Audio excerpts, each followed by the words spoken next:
Good evening, ladies and gentlemen. Welcome to the south-afrifur podcast. You're listening to myself, Ivan Wolf here. We have with us a very special guest and special guests who've joined us this evening in Ash and Ash, but Ash Coyote and Ash Eagle. You guys are more than welcome to say hello. Hi. Hello there. And then, of course, our co-host in Scratch. Yo. Right. And so if you've been living under a rock for the last couple of months, you guys have been working on a massive project that has been it's taken you how long to get to where we currently are? Just Well, pre-production, pre-release? that depends on where you consider the starting point to be because we made the series back in 2018 and the film we kind of pitched and kickstarted March of last year. So this film has been in production for like a year and a couple months. Mhm. And then with all of that information, where exactly so when you started the entire project, what was the end goal? What did you want to sort of achieve by the end of it? If I may, just Yeah. Yeah. one Go. step back quick. For the uninitiated, what is the name of this project? Oh, sorry, that's a good point. So the name of our film is The Fandom. I know, super creative name, right?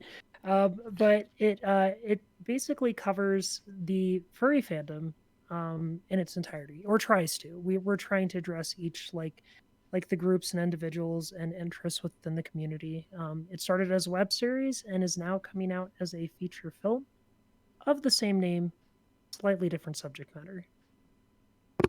Right. So That's right. yeah, up go. Oh, so while the series will take more time to focus on a specific topics or themes within the furry fandom, and each episode focuses on one of those ideas, the film itself is a much broader look at a very specific topic, which is the origins and history of the furry fandom. Okay. And when we're talking about origins and history, we're talking about as far back as because I know that there have been a couple of series, or at least a couple of attempts at explaining how the sort of fandom itself came to be. I know that what was it? There's been a series that goes as far back as ancient Egypt and talks about personas from there, and sort of the movement through history. Like, what is your sort of major focus here? Is it just modern furry fandoms or furry sort of fandom content? Are we Oh, talking about the differences in countries? Yeah, go. Yeah. so really what we're looking at here is what we would consider the birth of the furry fandom as we know it today. So where our origins came from, we do touch on some of the historical references, but of course, furry is a very modern concept for a very dynamic idea. Like this idea has existed throughout time. Like anthropomorphic animals and the like, but furry is really the marker for when furry starts is when it goes from just being liking anthropomorphic characters to becoming a community of individuals that kind of contribute to this together. Right. One of the things that we discovered early on is that there was this kind of coalescing moment where people realize, oh, I'm not alone. There's other people who have the same passion and interest in as I do. And when this group starts to have a name, that's kind of the moment that we sort of enter into this community with our film. We kind of look a little bit at the or the how that came to be, but that's kind of generally where we get started. So I would say is roughly the late 70s. Yeah, I mean, and that obviously involves the name escapes me now, and we've had him on the podcast at Fred one Patton. point. Fred Patton, yeah. Um, Mm. I'm not sure if you're familiar. We are. Yes. He's passed away. Yeah, yeah. I mean, and Yeah. that was sort of I think when we had that interview with Fred, it was actually quite interesting because when we're looking at the history of the fandom itself, and I mean Fred went as far back as the 1970s and 60s, and about the sci-fi sort of perspectives that came out from things like that. I mean, D&D has a very sort of heavy connection to what we're currently talking about when it comes to this idea of role playing particular um, characters and things like that. And I want to sort of segue into sort of the aspects that we're looking at when it comes to the fandom and when it comes to your documentary. Like, would there be sort of points where you are looking at the sort of, I guess, the minutia of what one could consider to be a furry? Yes and no. I think that we give a pretty clear definition, at least, of what furry is, at least as it is today, right? And how we kind of explore and get to that point is, I mean, it's less focused on like, oh, so and so decided furry is the name of this community, and that's just what we're going to go with.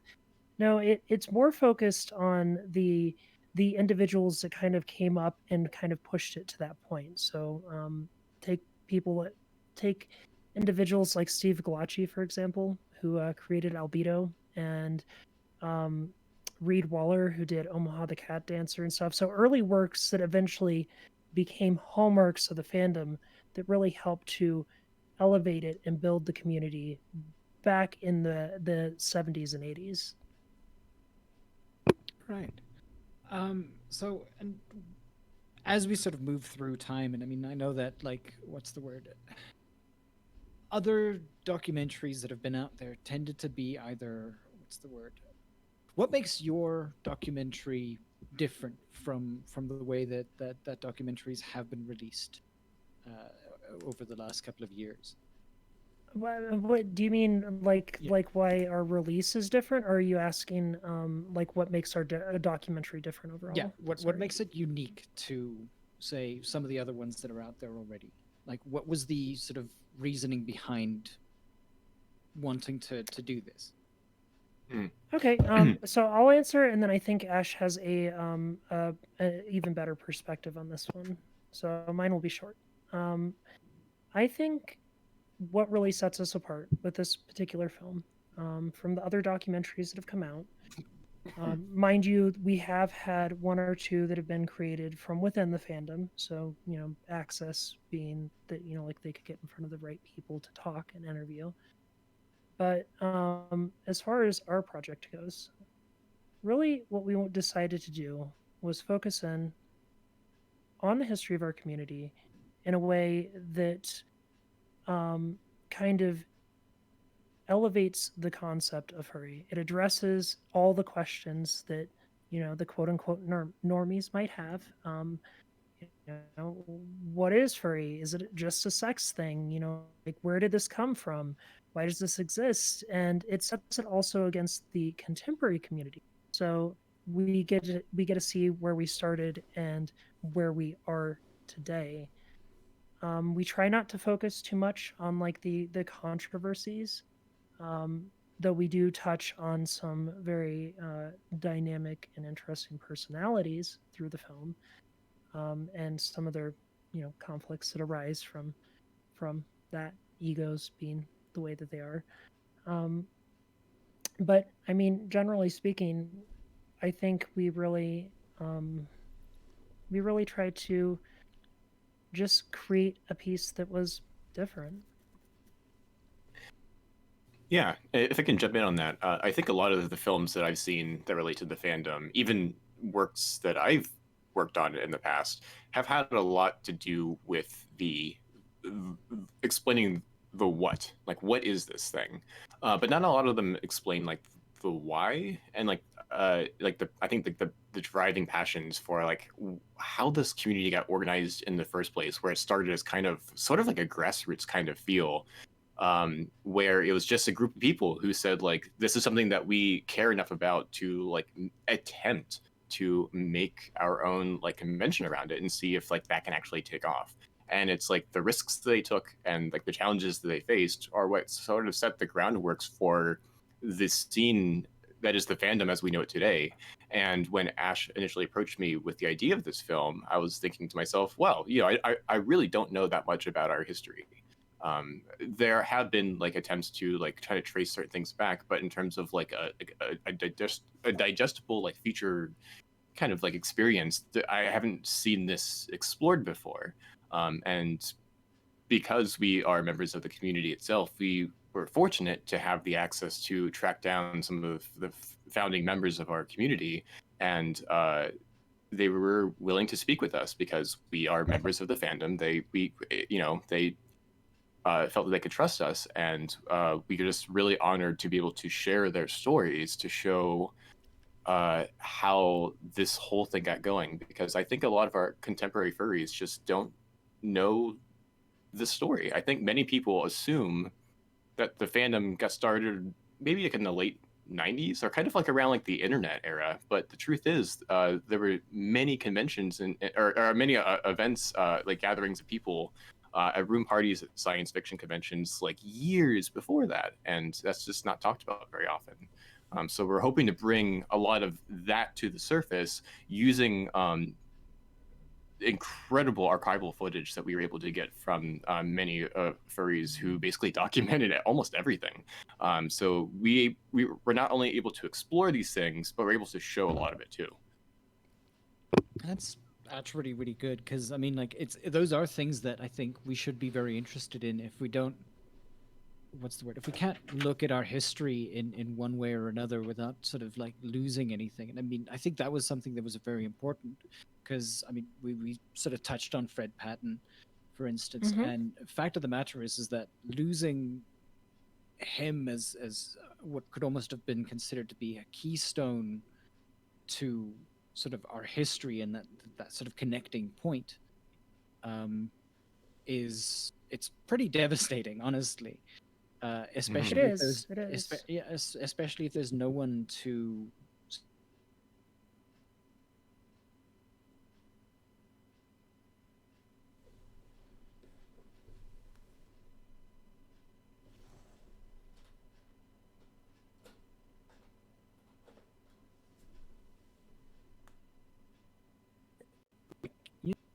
because go. Oh, sorry. It's interesting that you should mention that, because that was literally the inspiration behind the project. Not just Fred Patton, but like Robert Hill, Yeah. one of the first fursuiters, passed away too.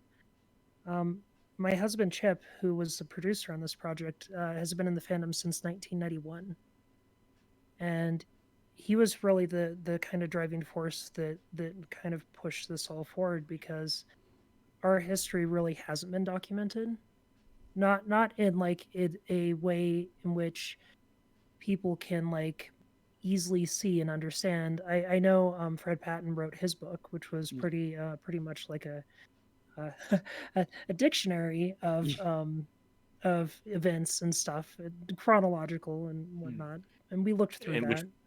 Oh yeah, it was a huge resource for us as we were like fact checking and putting this together. Yes, it was massive. And then of course Joe Strike's book Furry Nation, Yes. was another point of discussion, which he's in the film actually. But it's that idea that we don't want to lose our history. This is an important history in the fact that this community has stayed around for as long as it has. It's been as dynamic as it has been. It's been a safe space for LGBTs and expression. We need to preserve that so people know. And I mean, like, while you, the two of you were, or just I guess you and your entire crew were sort of moving through like all of these little aspects of what the furry fandom was about, was there anything that sort of openly surprised you as to what you actually initially knew about the fandom, and then sort of going and delving into this? Is there anything that you sort of picked up on and going like, oh wait, that's actually pretty interesting? Is there anything like that sort of happens throughout the documentary? I mean, for me, there's first on this. oh, thank you. There's certainly revelations all the time as we were excuse me, all the time as we were listening to the stories that like our founding members were sharing with us. I was blown away time and time again by things that I was learning, particularly like the overlap between our community and other communities really fascinated me. You mentioned Fred Patton many times, and he was involved with helping establish one of the very first anime fan clubs in the United States. which, as we explore, this has some significant overlap with the same groups that eventually get the furry community and scene kind of up and running as well. And it was interesting for me to learn that there is like a deep connection between the two, particularly because having been someone who attended anime conventions first, I always assumed the anime like scene was like this big thing that came before furry, but there's actually a lot of furry involvement in bringing the awareness of anime to the United States and popularizing it. They helped, their club helped by showing some of the first like dubbed or I think it was like fan dubbed anime that was like available at the time, and that's pretty awesome. Yeah, sorry, I blacked out there for a couple of seconds. What? That was me. No. Oh, jeez. I'm so sorry.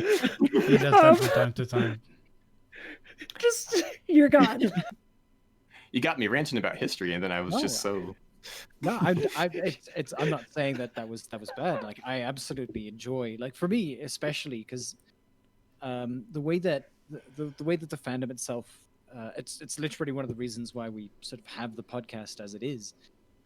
Always listening to these kinds of stories about where this kind of information came from, and like what I'd also like to do right now is maybe just sort of speak about your own backgrounding individually, as to why this would have been such an important project for both of you, if that's okay. So I mean, we can go one for one. We can go Ash for Ash. Ash for Ash. Oh boy. So Ash, would you like to go first? Sure. So I guess this is a two-part question. One, our own personal background, and two, why this is important. Is that correct? Yeah, we can go with that. Yeah. Okay. So I have been in the film industry for roughly 13 years. This is my first major project kind of coming back to it. I took a break because I transitioned and I lost a lot of my work and clients. So this is kind of my stepping back into the role of filmmaker for a project. This project is important to me because this community gave me life. It gave me a second chance. It gave me the opportunity to express myself in ways that I never really was able to in the outside world. I mean, if you're aware of like my channel and my content and stuff, I do discuss a lot about how being furry and being trans kind of overlapped, and how I was able to use that to help sort out my own identity and really kind of find myself. So when I initially approached this project, I was inspired by you'd mentioned other documentaries, so I was inspired by the CNN documentary that came out in 2018, and I'd watched it literally just before that MFF. And I was like, they missed so much. We need to kind of cover that. And I'd been looking to try and pick up my camera again and do another project, and I just kind of rolled out there, shot for 3 days, interviewed everybody that would agree to go on camera, and that was the series. And it just gave me so much more life. And meeting Ash also like kind of helped rekindle my own artistic expression. It helped bring me back to the world of film, and I really love that, appreciate that, and I'm very thankful to know Ash and have him as a part of the project and a part of our lives. It's amazing. Oh, thank you, Ash. I'm very much honored to have you as a part of my life as well. Thank you. So I am only about like 9 years or so into the film industry. I got my start when I was working out in Ohio, which is where I grew up. And then I moved out to California several years ago, and I have been working out there ever since as a documentary editor. I did a lot of assistant editing work for many years. The last major project that I worked on as an assistant was American Factory. And this was my first time cutting a feature-length film of this scale from like the ground up. So for me, it was an important milestone in my own career for that reason. But then also, I mean, kind of to touch on certain things that Ash was saying, the fandom means a lot to me personally. I like to take on projects that I think, I don't know, have something to say to them, and I really think that there's a lot going on here that people don't like understand about like our community. I think it's really easy to kind of, you know, write it off as something that's just kind of like, oh, it's fun, it's people in costumes or whatever. But I think there's a much more deeper connection that people don't understand outside the community, and I wanted to try to help bring that awareness to them. Like for me, I was kind of like a shy, sheltered kid, and the fandom in many ways gave me a voice. I mean, even like the simple act of having a persona is basically giving you permission to talk about yourself in a sense. I mean, you don't necessarily have to create your persona to be an accurate representation of you, but if you do, and people ask about your character, it's kind of like they're asking about you, and it's like this beautiful way of kind of like testing out identity and seeing like what fits. And I think that's really, really powerful. And I think that's a component that people don't really think about when they express like what the fandom like does for people. And that's something that we try to do in our film, is say like, this is like the connection that individuals like have to this character, to this community, to the sense of belonging, of feeling included, feeling safe, and being able to express themselves, and like why all that's important. And then also like the potential obstacles that can come and threaten those sorts of things, and why it's important to stick together as a community to preserve those types of feelings and safe spaces for us. So being able to work on a film like this meant a lot to me. I really hear that, and I think it is terrifyingly important work that you guys are doing. It's something that I think, like we've been saying, I think throughout the entire thing here is that like we do need to have more of these conversations. Anything else? And I know that what's it like when it comes to something like say a podcast or any kind of what is it the people who are looking at digging up positivity. Scratch. We had a man who was. I'm terrible with names, by the way. So Ash and Ash is actually great for me. Yeah, We made it easy just for you. the otter. Yeah, What was his name? I'm completely spacing out now. that's exactly how it's happening for me right now. Hooray! Are they a YouTuber? Yeah. Is it like Tiberius or something like that? No, it's. I'll look it up. Yeah, I'm like scrolling through my contacts here, and I can't find it. We'll see what happens. I'd like activity, BLM, and how that should be sort of one of our major foci here within the fandom as well. And I know that we also looked at BLM 2 weeks ago. And when it comes to like within the pretty almost we probably is because we've been talking around on things like representativity, looking at things like, you know, safe spaces. The fandom itself has always been, and many people have said this, at least in some of the conversations that I've had, that the fandom's almost always been at the forefront of acceptance. And then, of course, in that same sense, also cutting out things that would be considered to be negative. It's sort of self-police. Are those things that I think you took note of when you were doing sort of like all of the research and looking at all of this kind of information, that we're both a safe space for people who would be considered to be vulnerable within other parts of the societies that we sort of mingle with, while also being, self-policing.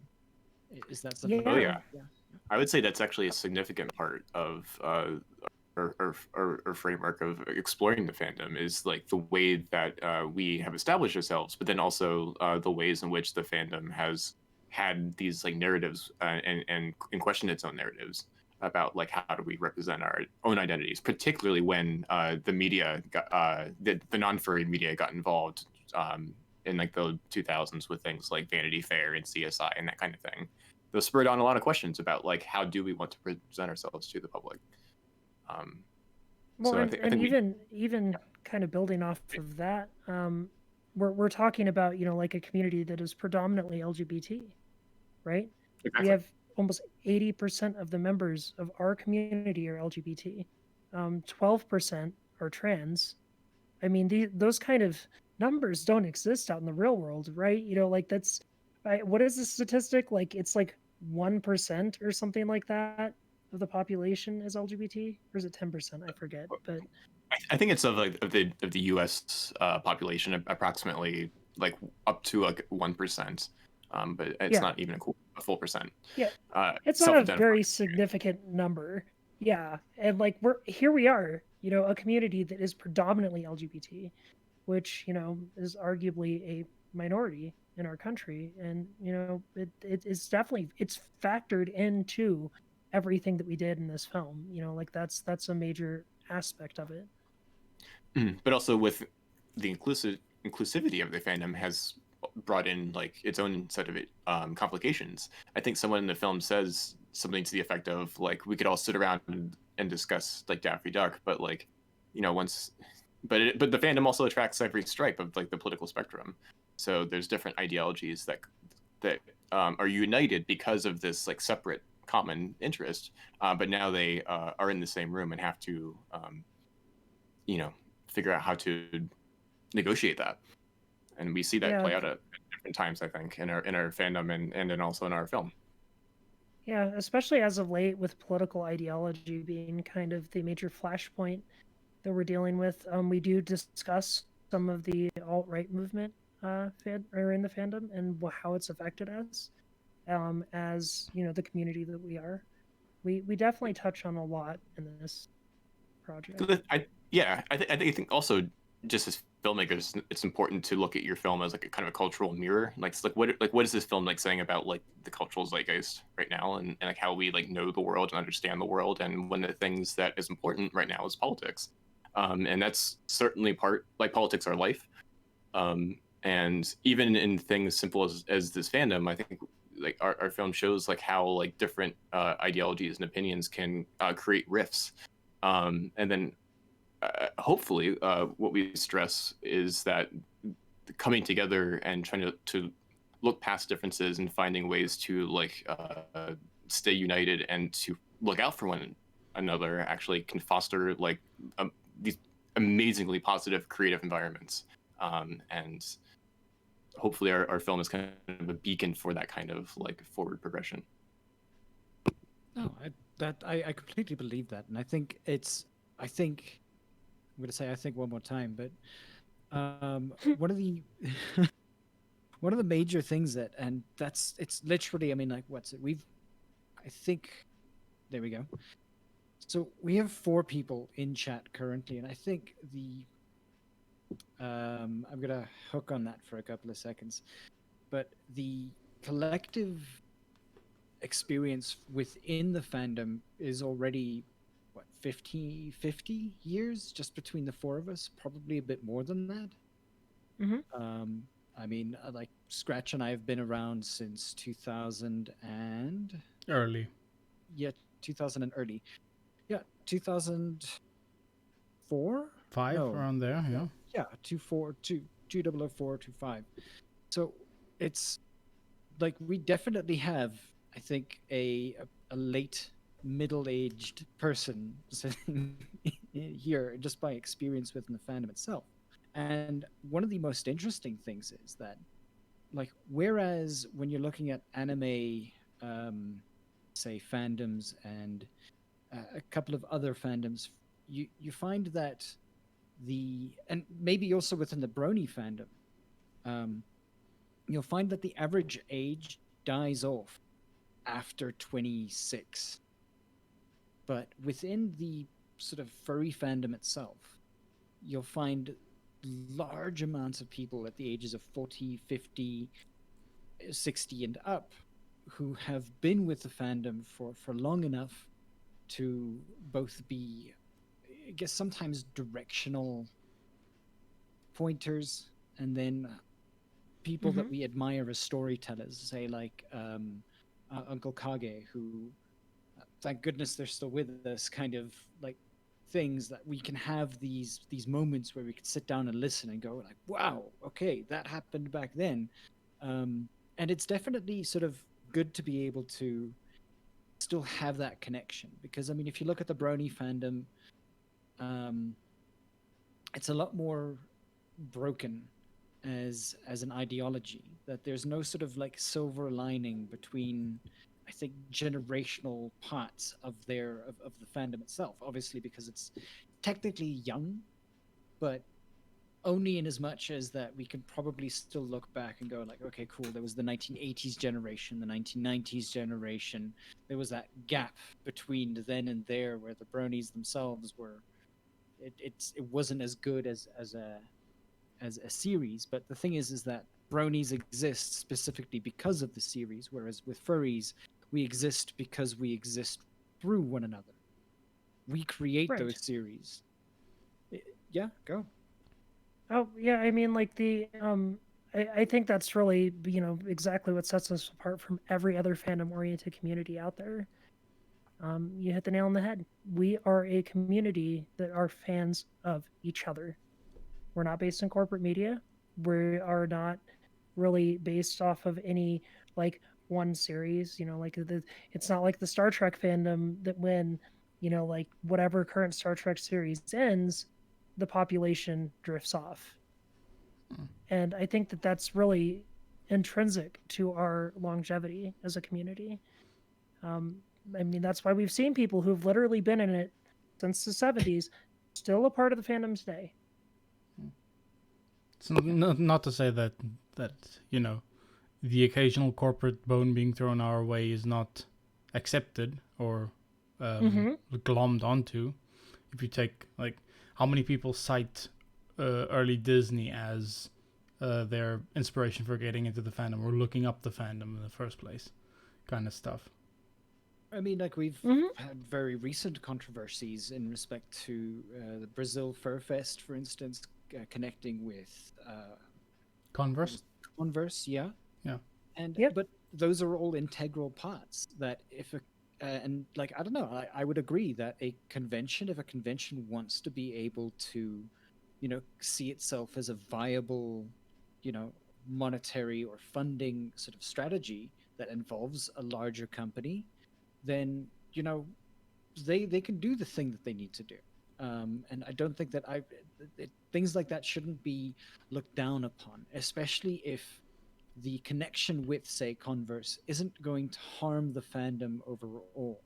That Converse is going to sit down and say, okay, now we own furries. Like, that would be preposterous. In fact, if that were the case, the contract with Converse may most probably would have never happened. And it's the fact of the matter is, yeah? Go. Well, it couldn't happen, right? Yeah. I mean, like furry is not a singular thing. It's a multitude of ideas formed into one community. So I mean, like, yeah, you couldn't even sell out the fandom even if you wanted to. Yeah. Like no contract could hold that. Yeah. Sure, like even in our film, we try to explain like what the furry fandom can be, but like to check every box would be impossible. Like it means so much to so many different people. Yeah. So we're really kind of trying to get like the ballpark understanding of what like brings us all together. Because my participation is going to be different from yours. Like I'm not a fursuiter. Like that's never been really like that important to me. But I'm just as much a furry as the next person who identifies as such because I identify as such. I mean, that has always been sort of the sort of idea, like this difference between a lifer or a person who's an RPer or anything like that. All of those things, they're all valid. Mhm. Sure. And frankly, I think when we run into the most problems in our community is the moment we try to like draw a line in the sand and then gatekeep around that. Yeah. Do you think? Um, Sorry. the more we try to define it, the more we create a feeling of exclusion for those who don't quite fit the definition. Yeah. And Do I you think our fandom is kind of based around this idea of being open, accepting, provided that people's differences are not harmful to others. exactly that. That's probably something that I want to get down to as well, because that does sort of shift us towards the idea of, and it's not a recent thing. It's been around since like at least the early 2000s. When it comes to like say Nazi imagery and furries being drawn as such, it's difficult to be able to, and I mean this might be coming from like admin channels, things like that. So I mean obviously you can go onto Telegram and you'll be inundated with groups that involve themselves with the furry fandom, public, private, safe for work, not safe for work. But there seems to be I think almost a general standard that certain people, because of their connections, tend to be not as well liked within the furry fandom itself. So we could also talk about the idea of like, do we think that the fandom should be allowed to self-police, or whether there should be a sort of a general set of rules, like no Nazis, or no of this particular group of people, or no, like do we do the same thing that say the LGBT community would do for itself? I mean, I think we should. Yeah. If that's what you're asking, I mean, like we I we guess don't want what's hung up. to. What was Oh, that? sorry, go ahead. Oh, You go first. we don't want to take away from the individual's experience, and I think really what we have to address here is when one individual chooses to do something that affects the experience of a lot of individuals, right? Take, for example, people propagating a hate message, Nazi furs, whatever, you want to throw out there. Those individuals are now impacting the well-being of the other members of the community. And that's why we do need to police the community in some sense.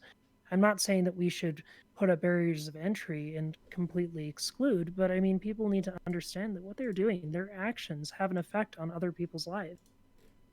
Chip and I, before all this, dealt with a very rough situation with a group of individuals here in Colorado that had taken down our convention.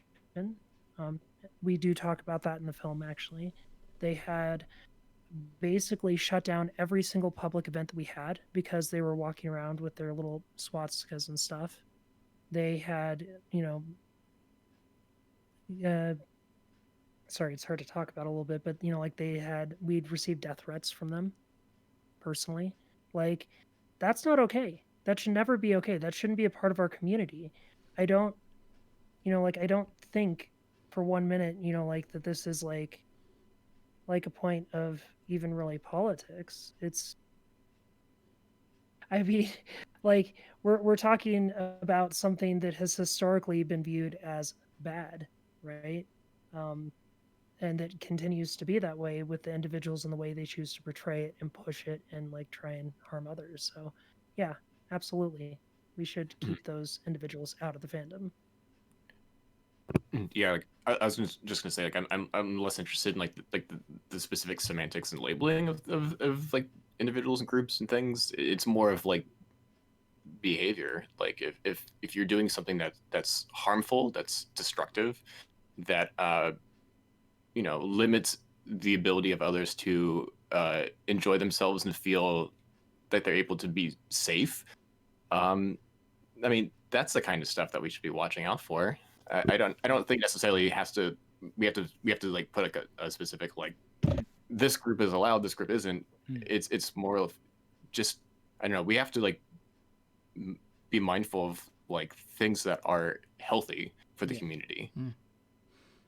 Because I personally think that to a large degree we do sort of self-police, purely in the sense that, like, I wouldn't say like furry has the furry fandom itself has a sort of a strong shared ideology in the sense of we are incredibly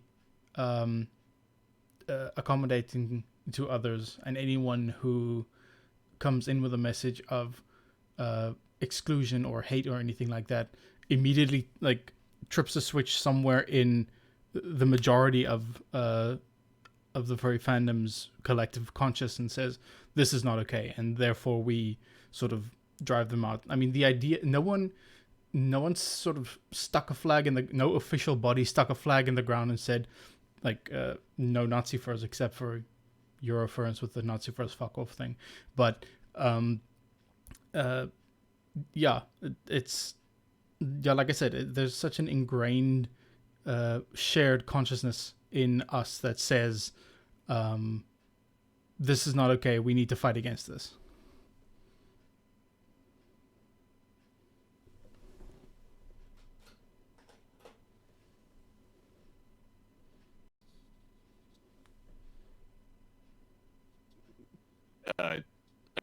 To the communities announced the neo-Nazi, so it's really more identifying like what I think is productive and harmful, and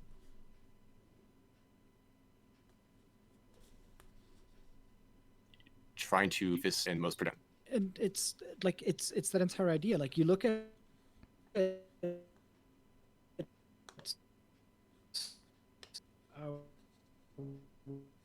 what's it? You as far as say when costumes or the shoes to wear out and people out, shoes, I guess, or anything like that. Those, it's weird. On one hand, we're trying to make open, safe spaces, but on the other hand, we're also like there are certain elements of the furry fandom that would try to stifle, you know, things like sexual expression, for instance. And when it comes to sexual expression, like look no further than, you know, the furry fandom, in the way that we're open about, you know, both being comfortable within our own skin as well as being comfortable within, you know, a suit, for instance, that we then represent as our skin. That's something that I think that many communities should be able to sort of sit down and go, yeah, no, I can get that. Like, if you don't feel comfortable with your present self, change it. Be healthy. Be happy with who you are. And like I've found groups within, like when it comes to say trans rights and things like that, look no further than the furry fandom for the it's almost an outpouring of positivity around that. And that's something that you're not going to find in places like anime conventions. You're not going to find that kind of camaraderie in, you know, brony conventions, for instance. That's something that could be said about the fandom as a whole, and it's something that I'm hoping that your documentary like is also going to be looking at. That this, out of all of the places that we're at, has literally I mean, like, what is it? If we're looking for LGBT things, or if we're looking at current marches, for instance, the, what is it, Mormons? No, not the Mormons. Mormons. No, not Mormons. The Amish have been openly accepted into things like BLM movements. Like, the Amish have literally sat down and said, no, Black Lives Matter. We look at things like that where there are fringe groups, and furry is very much still a fringe group that are saying things that should be universally accepted in senses. Like, again, BLM. The furry fandom, at least at this point, has definitely like tacked towards that kind of ideology. People matter, but at this point, Black Lives Matter. We understand that kind of differentiation. Carry on, yeah. Well, I mean, I think I wanted to talk a little bit about something that you brought up, and then I'll actually kind of jump into kind of like the BLM stuff too. So, about like sex and sexuality, I think and I'm pretty sure Ash, you'd agree on this, that was the hardest thing for us to really kind of coalesce into a simple yet digestible idea so people could really understand and appreciate that openness that our community Yeah. has around the subject. Because I think it's by far the most misunderstood aspect of furry. Like, people will be like, "Oh, it's just a kink thing, isn't it? You know, that's what this is all about." It isn't. It's just a community that happens to be more open to talking about these different forms of expression. And really, that's the possibly the most progressive view I've seen on sexuality is from furries, in that we're able to address it as an element of our lives, but being able to talk about it and express it too is a part of that, right? So you need to have that ability to just look at it for what it is, you know? Yeah, well, it's That's kind just of like what I it. was It's saying just a earlier part of about life. how, Yeah. yeah, like your persona is like is a kind of a conduit to who you are, and if your sexuality is important to you, it's something that you can use to kind of like, you know, express that component of your identity. And if other people are accepting of it, then it's like, oh, well, maybe I can come out to this group for real and start to like talk to them. And I mean, you know, as a gay person, like I found a lot of solidarity in the community, the sense of like, oh, I'm not alone, and I'm not, you know, a freak, or it's not weird. Like I can actually have conversations now, with people who understand. And so like that was like an unexpected um perk of finding this community. You know, I fell into it because of like the fun animal characters, and I liked that idea of like, oh, if you could be an animal, what could you be? But I found a lot more, and to me, that is why I stayed in the fandom, and I think that's why you see people in their like 60s or whatever in the community still today, um, because like the bonds that you create here really last, and it gives you a chance to be yourself in a way that you don't normally get to express yourself on a day-to-day basis. Um, Yeah. I agree wholeheartedly with that. I mean, like it's life changing really when you find a community that supports you. In some, I mean, in some ways, I feel like it almost takes the place of like a religion for some people. You know, like for a long time, Christianity and like churches were like a social space where people gathered in addition to doing like everything else that they did. But like, I think in modern society, those spaces are less available to us. Um, especially folks in the LGBT community, and this just happened to be one of them. Do you want to? So Ash, do you want to talk a little bit about Black Lives Matter with me too? sure. Yeah, I Yeah. mean, because you brought it up, and I think that there is an interesting component to all this that I've personally kind of found a little bit frustrating with the fandom. It's that while like generally speaking, we are over. I'd say the large majority of us are pretty accepting individuals. I mean, you do see pushback in the fandom too. I mean, I for one noticed, especially when the Black Lives Matter movement started to rise up with our community, there was individuals who were pushing back really hard against it too. And like I think that that's one of those kind of learning moments for our community where we need to kind of look and realize that we are all minorities. We need to stand together. It doesn't matter, like who you are. We need to help the voices, elevate the voices that need to be heard. And in this instance, and in this case right now in our country, that's Black Lives Matter movement. And Absolutely. it's just it was shocking to me, honestly. Yeah, yeah. I don't know like why the community would have any sense of wavering about which side to fall on. Like like it, all lives matter, obviously, but right now we have to focus on those who are not being treated with equality. And I think it's a moment to check privilege. I think it's a moment to not double down when you get called out, and consider alternate perspectives and say like, maybe there's, maybe some like the tensions I'm feeling are just me not realizing that my privilege is like getting in the way of me understanding the situation. I think it's about listening and not putting your own voice into to define what's happening from when others are trying to explain, and then like being an active and supportive ally whenever you can, and asking how you can help instead of just assuming that the things that you need to do are the best for everyone. Yeah. Because Yeah. I mean, go. Mhm. No. Go I was gonna say that the issues also existed in our community with native furries as Yes. well. I mean, this issue is kind of an issue that's prevalent in the fandom, and that I mean, I don't know statistically if this is accurate, but I believe that a lot of the community tends to fall under the gay white male kind of stereotype. Mhm.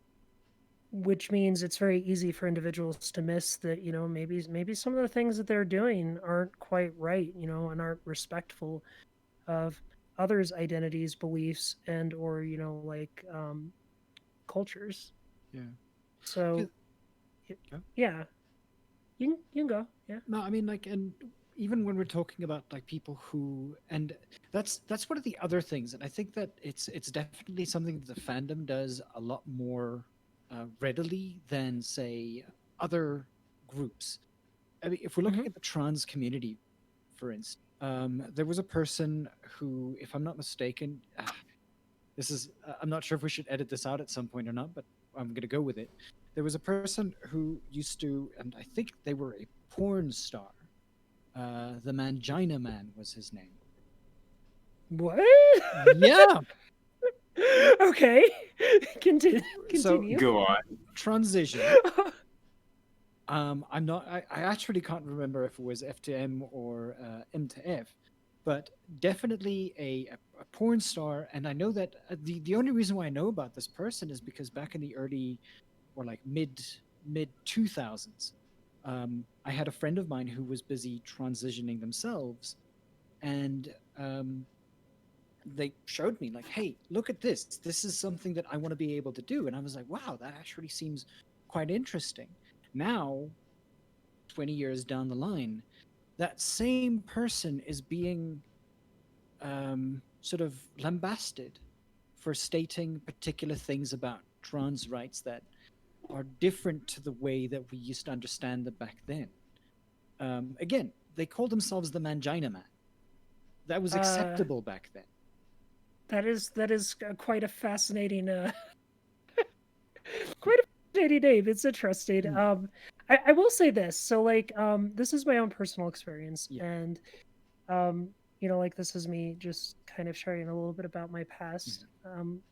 When I transitioned in the fandom, one would think that the LGBT community would be the most accepting and most supportive of that experience, because you're finding yourself, you're coming out, you're being you. Yeah. I unfortunately received almost all the pushback that I got from within our own community. Um, People just didn't understand what it was to be trans, and I think it's improved quite a bit since then, because I was painfully public in some instances about sharing my experiences and allowing that vulnerability to help push some of that change. But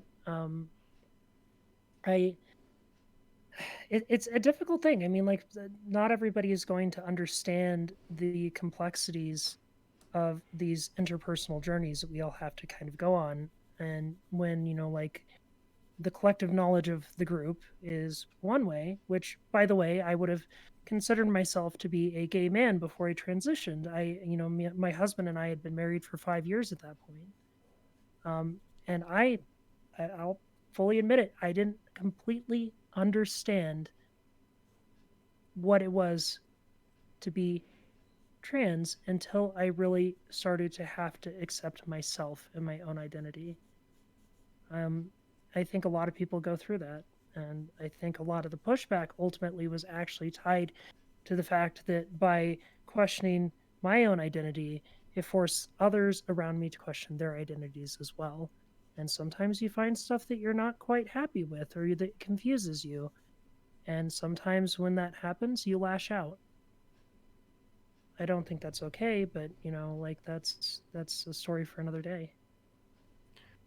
Well, also one of the problems with that is like the immediacy that social media allows us to voice those opinions, and that kind of becomes like the narrative of like our identity and who we are. So sometimes we don't all give one another the ability to, to listen or to grow over time. Not to say that, not to defend the people who did those things to you, but Oh yes. I don't Well, I mean, I know. no, I agree with what you're saying though too. Like this is a like a learning opportunity more than anything else. So I'm a sense Well, apologize too. I mean, it's worth saying that. I think that through experience comes knowledge. Well, exactly. I mean, like I've been called out in the process of like trying to support the BLM movement for moments of acting on my own privilege, not realizing it, and I think it's important to like pay attention, and not get defensive and be like, oh well, I'm just trying to, and because that doesn't actually like help the problem, and I guess I don't know where I'm going with this. I'm just realizing that I'm the white male demographic, so I'm all kinds of like guilty and worried about that right now. Don't But feel guilty, Ash. no, I mean the idea is to like be an accepting person, because like I don't know, it's the golden rule, like treat others the way that you would want to be treated. Yeah. Don't be a dick. Just don't be a dick towards people.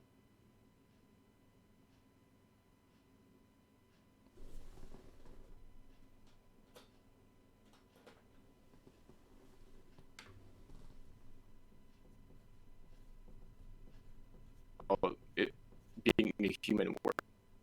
And like getting in on that, I mean, we're looking at the weirdest who have stood with furry for whatever reasons. I mean, you're looking at the clown posse, for instance.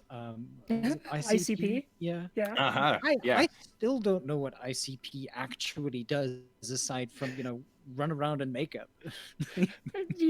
Pretty much that. Like but the thing is that it's about being, I think, and maybe when we're looking at the fandom, and I'm hoping that this might sort of be, I'm hoping that one of the messages that does come out from your documentary about is this idea that it's okay to be different. And I think that's what the fandom does so very, very well. It's okay to be different. It's okay to be a green wolf on the internet. It's okay to be a person dressed as a demo man, for instance, that we can accept ourselves within the skins that we choose. And I think that's also terrifyingly important, that so long as it's not harmful to someone else, that Absolutely. that we get to choose who we want to be. Yeah, I've often talked about how kind of the so like the internet and by proxy personas kind of build this veil of anonymity that allows us to really experiment and kind of look inside ourselves. Same thing with fursuits. You put on a fursuit, and sometimes by putting on a fursuit, it forces you to look inwardly, and find the truest elements of self, and then you begin to project those outwardly. Because when you remove like when you remove your own kind of like facade, you lose, like people can't see your face, people can't see your body, you're in something different and you're performing, and they don't know who's in that. So it kind of like brings out who you are at the core. It's really cool. It's amazing. Yeah, and those are things that I would love to have like 300,000 videos and interviews and things like this out there. It's the same thing for conventions, for instance. I mean, like currently, what south-afrifur is the only convention in South Africa, but Mhm. like I would love for there to be 10, 20, one for every damn city that we have. It doesn't matter if there are 5 people at one of these meets, or if there are 250, or if there's 3,000 or 10,000. That idea of community is something that's very important, and that's something that at least we're going to be able to see with your documentary. That like there's that focus on what the fandom is about, why the fandom exists the way that it does, and how it's actually created such kind of longevity. Those are things that people would be interested in. That how can a fandom that is both divided on some of the strangest lines that we could possibly find still so, gelled together? Yeah, I hope people take that away from it. Like going into this film, one of our goals was to make it approachable for non-furry audiences because we want them to be able to like take away those exact points that you're hitting on right now. We want this to be the kind of thing that a furry can like show to their parents and be like, hey, this is like why I got into this thing. Look at like the passion on display. Look at how, because to at the end of the day, it's like these like unifying things that kind of like bring us together. This like sense of this interest in like animal characters, this interest in creativity and art, of expression, of identity, of community. So we try to pull those elements into the film when we explore the community. Yeah, and to kind of add to that, I mean, like, we want to show people this amazing community that we have. I mean, where else can you be a professional artist now, living off of commissions? I mean, where else in the world is there a community that's literally run and driven by the artists within it? It's such a unique place. It's like its own little utopia as far as what it is as a kind of overbearing concept. And I think it's amazing. And I want people to see that. I want people to know it for something more than what, whoever, like shocking content YouTuber out there is trying to display about the fandom. I want people to see it for what it actually is. Yeah. I mean, that's a great message to have. It's something that we definitely need more of. And so, what I do want to do right now, obviously, is we can talk about closing dates or sort of showing dates, things like that. And if you have any sort of things that you want to plug beyond, the work that you do, I see that we're just running, I think, a little bit over time now. I'm not Mhm. sure. Yeah, so if you have anything you want to talk about right now, anything that you want to plug beyond just this, as well as this, um, dates, things like that, more than happy to sort of give that space for it. And then we Okay. can, Yeah, let's talk about a premiere. yeah. Do you want me to go for that, Ash? You go for it. Yeah. Okay. So the Fandom, the feature film, will be premiering on YouTube July 3rd. We haven't set the start time for the premiere just yet because we're trying to figure out what the best time will be for everybody. We want as many folks to be able to enjoy it at the same time as possible. After that point, it will still be available on my channel, free to stream. There's going to be ads on it there, but you can, if you don't want the ads, you can go to Amazon Prime after July 3rd and watch the film there, or you can purchase the film off our website, which is, I think, store.thefandomfilm.com. And we'll have like digital downloads and Blu-rays available for people to do with what they please. Trying to think if there's something. Oh yes, the reason we are premiering on YouTube is because of COVID-19. Yes, the wonderful pandemic that's going on right now affected all the film festivals that would usually be going on around this time. Um, because of that, we are actually having to do this digital premiere. Anything anybody can do to get out the word, to help us get this film in front of as many eyes as possible would be wonderful. I'll be eternally grateful. Just help us out if you can. But yeah, that's pretty much it. That's all I got. That's pretty much it. I think you summed it up quite well. Yay! Okay. And then like personal projects, anything that you're working on beyond this? I know that obviously your YouTube channel exists. I didn't do enough what's the word? Work on Ash. Is there anything that you'd like to plug for yourself? This is Ash Eagle. Any... Oh, well, I think I can say at this stage, you should anticipate a season 2 of the Fandom series coming out in the sometime future. Once we get all the bells and whistles finished on this one, at least. And once that's out in the world, we'll be working on season 2. And I'm also I work professionally as an independent filmmaker and an editor. So I've got a couple other projects in the wings as well. All right. But nothing I can really talk about in too much depth at this point. Yeah, fair enough. But yeah, look, thank you very much for taking the opportunity to join us, and I really do appreciate you two taking out some time for us, and especially since we're going to be airing this this Sunday at our own little sort of home down internet convention thing. It's very difficult to talk about because it's it feels like it's a mess, more because of the fact that it's because of COVID that this is pretty much all we can do.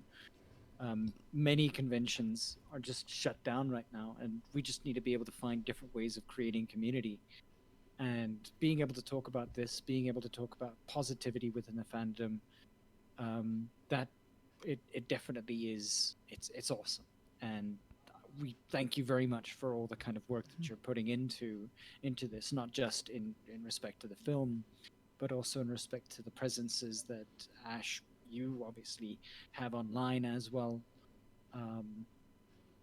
This is Coyote, and Yay! yeah, because I mean, like I've been a big fan of your YouTube channel, for instance, and the sort of. Oh, good God! I'm sorry. No worries. We also follow your what's the word? Your Twitter page, and there's that amount of positivity that we definitely need more of. But it's also we're mixed in with positivity as well as real life stories, real life sort of events that are happening around us. Like again, BLM. You know, for that same matter, you know, everybody within the fandom who are marginalized, but also marginalized twice, thrice, sometimes even quadruple marginalized. And we give, and I think is important. Documentary people, yourselves, that's something that we can appreciate. We appreciate the idea that people have voices and that we're able to do that for the fandom at large. And we thank you for that. Oh, I thank y'all for helping. Yeah. What you're doing is very, very important. And like the fandom's done so much for us, so it's just our way of giving back. Anything to help signal boost. Yeah. So, I mean, and again, if you have any media that you want to send our way that we can just like throw out for the next 2, 3, 5, 20 weeks, we love reposting things. It feels like beyond the idea that we're talking on Sundays, they're like, oh, yeah, no, here, these people exist. Just like randomly throw them out there. But yes. I'll throw together some files for y'all that I'll put in the folder with this audio file. Awesome. Sweet. Oh, I've been recording one as well, actually, so let me know who I should send that to. That'll be Scratch, I think. Okay. All right, sweet. Speaking of, what's his name? Plugging people. We were talking about digging up positivity. I remember it's Tabo Meerkat. Tabo Meerkat, yeah. Yeah. Just a complete segue. Complete segue. I'll look them up. Yeah, actually, Tabo's amazing. Like, they've also been around for like donkey's years. It's little things like that. Positivity is definitely the best way to go about things, and the way that we admire it from your side and from like every other person who's been doing it like this. This is great. But yeah, thank you for joining us. We really do appreciate being able to speak with you about this and being able to get a bit more sort of personal on things. And I know that that's kind of one of the things that south-afrifur tends to do quite often is that it's one of the reasons why we have as long times for the interviews that we do. It's important to be able to understand the people behind the creations that they make as well, because that's important to us. So, well, thank you. This was a lot of fun. Yeah. I Awesome. super appreciate it. Thank you for having us on. Yeah, It thank you was so our much. absolute pleasure. Cool. Well, then we shall. I mean, after this, most likely Ivy will resume with music. yeah, probably. I'm not even sure if we should be plugging that right now, but that's kind of where this will be going. Yeah. Yeah. All right. Well, see you guys next time. Cheers, cheers.